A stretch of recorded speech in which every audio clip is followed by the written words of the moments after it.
ஓம் நமோ நாராயணாய். குருப்யோ நமக. ஆழ்வார்கள் திருவடிகளே சரணம். ஸ்ரீமதி ராமானுஜாய. ஸ்ரீ நம்மாழ்வார் திருவடிகளே சரணம். திருவாய்மொழியின் முதற்பத்தின் 3வது பதிகத்தின் 3வது பாசுரத்தை காண்போம். இதில் அவர் ஸ்ரீமன் நாராயணனின் எல்லையற்ற தன்மையையும் அவரது மாயையை உணர்வது எவ்வளவு கடினம் என்பதையும் கூறுகின்றார். அமைவுடை அறநேரி முழுவதும் உயர்வர உயர்ந்து அமைவுடை முதல் கேடல் ஒடிவீடை அறநீலமது ஆம்.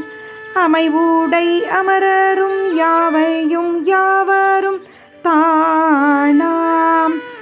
அமைவுடை நாரணன் மாயையை அறிபவர் யாரோ.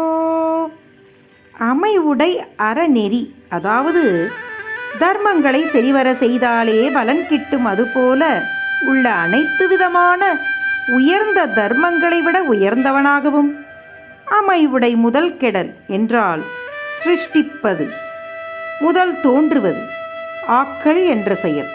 கெடல் என்றால் முடிவில் அழிவது, சம்ஹாரம், அதாவது அழித்தல் என்ற செயல்.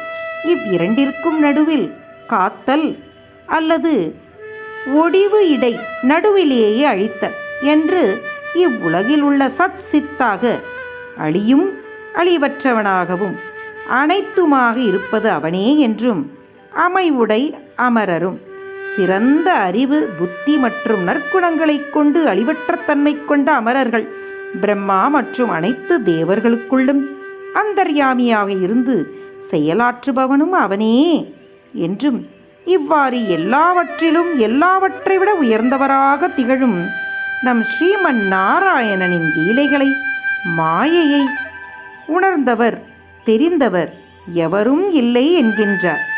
வாருங்கள், நாமும் எல்லையற்ற உயர்ந்த பரம்பொருளான ஸ்ரீமன் நாராயணனின் பாதத்தை பற்றி உய்வோம், இன்னும் சிந்திப்போமாக. ஓம் நமோ பகவதே வாசுதேவாய.